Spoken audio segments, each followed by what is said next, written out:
যদি সুযোগ পাই খেয়ে দেব। ঢাকার বিভিন্ন স্থানে দেখা যাচ্ছে হলিউড নির্মাতা লিওন লিকে। কি করছেন তিনি ঢাকায়? জানা গেল অ্যামাজন প্রাইমে একটা ওয়েব সিরিজ শ্যুট করতে তিনি ঢাকায় এসেছেন।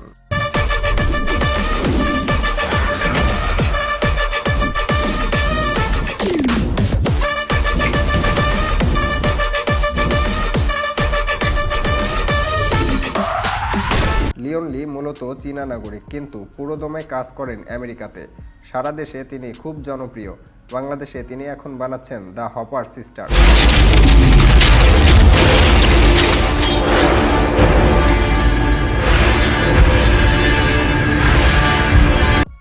সামাজিক মাধ্যমে যোগাযোগ হয় বাংলাদেশের ডিরেক্টর রিফাত হালদারের সাথে।